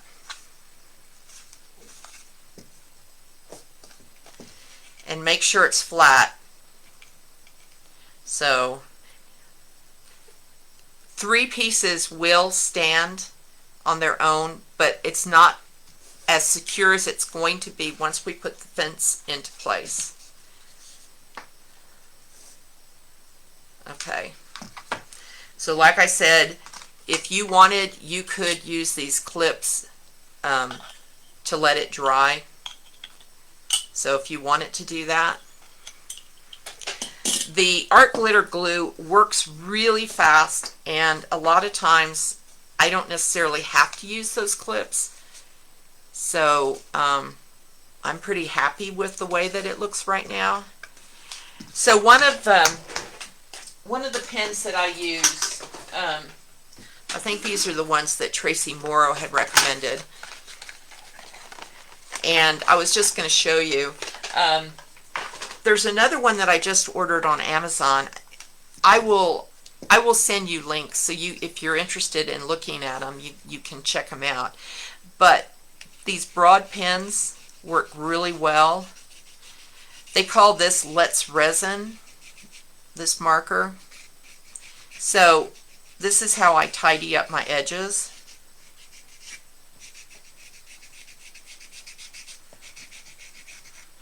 So I just wanted to show that to you. But I will send links on some of the markers that I use. So that's Let's Resin. Great for tidying up. You can see the side that I didn't do, the side that I did do, and I might even go back over that. Okay, so we can put the fence on. Actually, I'm going to do the roof next, after I remember where I put it. God. Yes, I've covered everything up. Okay, so I'm going to do the fence next, because I'm not sure where I have my roof. I put my roof somewhere. Okay, let me do the fence. Okay, so this piece is pretty critical because it will help the piece to stand. So you do want to try to get it as level as possible on the surface. So the only bit that you're gluing is this here, of course.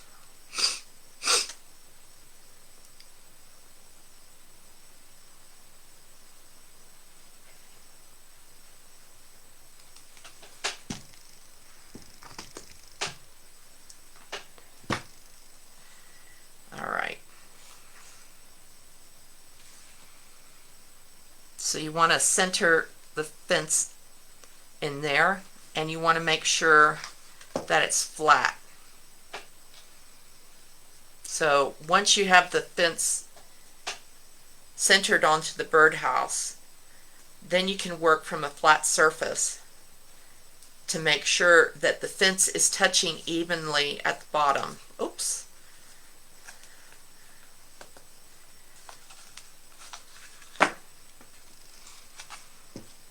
So that's feeling pretty good. See how quickly that glues into place? Okay. So now I really do need the roof so that I can put the bird on there. Let me see, where did I put the roof? Oh my goodness. Ah, there it is. Okay, so I'm going to glue the roof into place now.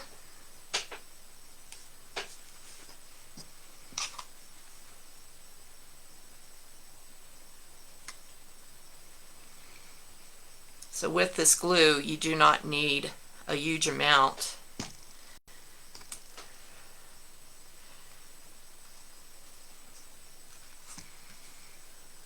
So again, you're kind of using your fingers to feel that everything is in place.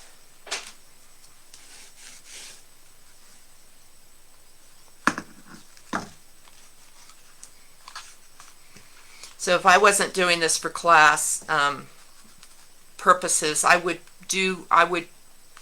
spend a little bit more time making sure everything was in place and in line. I wouldn't be rushing this process.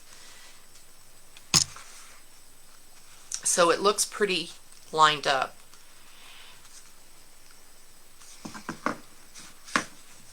Okay. So roof in place. Now, put the little wing on the bird.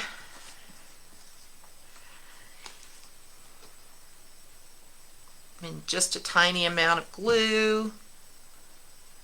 Put the wing in place. Okay. And there's nothing to say you can't do more highlights and stuff on the bird if you want to. That's up to you. Alright, so this is the bit where I was saying that you need like a little lift or something behind the bird. Because otherwise, so if you want it to look like it's kind of partially sitting on the fence, you can see how it just drops down. Whereas if you have a button or something and you put it there, it automatically lifts the bird up. So I'm going to go ahead and glue this lift onto the back of the bird. So whatever you have as a lift, just glue that on. And like I said, I'm kind of rushing this because I want you to see how it all comes together. And then I'm going to put the little bird into place. There you go.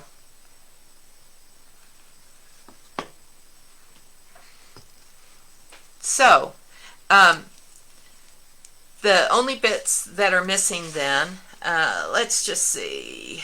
I gave you some grasses and some flowers, and I'm not going to put them on right now because I do want to spray fix this. But let me get a bit of the grass so I can show you. Okay. So there's the grass. So basically all I did, if you don't want to use this, you can use other products. This comes from my garden actually. So you want to just kind of like snip it into to the right height that you want, and then glue it on. And then I put the flowers on top of that. But you can use whatever embellishments that you have. You don't have to use this grass or the flowers that I sent. so I'm trying to see if there's anything else. Um, yeah, so you would use the black pen around the edges. So I'm going to, let me see. I'm going to be upside down until I fix myself here. There we go. Okay. I believe that's the right direction now. Okay, so I think that pretty much is everything. So that is the one, the original one I made, and this is the one that we were making today. Can you think of, did I cover everything that you needed to see besides the embellishments at the end? So I hope that's everything. Do you guys have any questions or anything? Are you alive out there? Blink your eyes if you're alive. So, so anyway, that's pretty much it. Unless you guys have any questions, I'm waiting to see if there's anything else here that comes up. But if I forgot anything, please leave me a comment and I'll address it. But okay, thanks, Bonnie. Wanted to make sure you guys were alive. So if I forgot anything, just message me or comment, and I will answer any questions you have. I will try to send you links on the markers. And I appreciate you guys coming to watch. I hope you thought that was fun and you enjoyed it. And I think it's a pretty easy piece to do. So, thanks, Cheryl. Thank you so much. But if you have any questions, just let me know. I'll be seeing some of you. Thank you, Janelle. I can't even talk. I appreciate it. I'll be seeing some of you in Tennessee in June. And thank you, Virginia. Oh, yeah, well, post pictures of your finished birdhouses. I want to see them. So thank you very much. I will leave you now. Let me see if I can get in here. So I appreciate it very much. I want to say bye. Thank you. And we will catch up with you. I hope to have some kind of lesson in August, but there probably won't be one in July, June or July. So until later, we will see you. We'll see you later. Bye.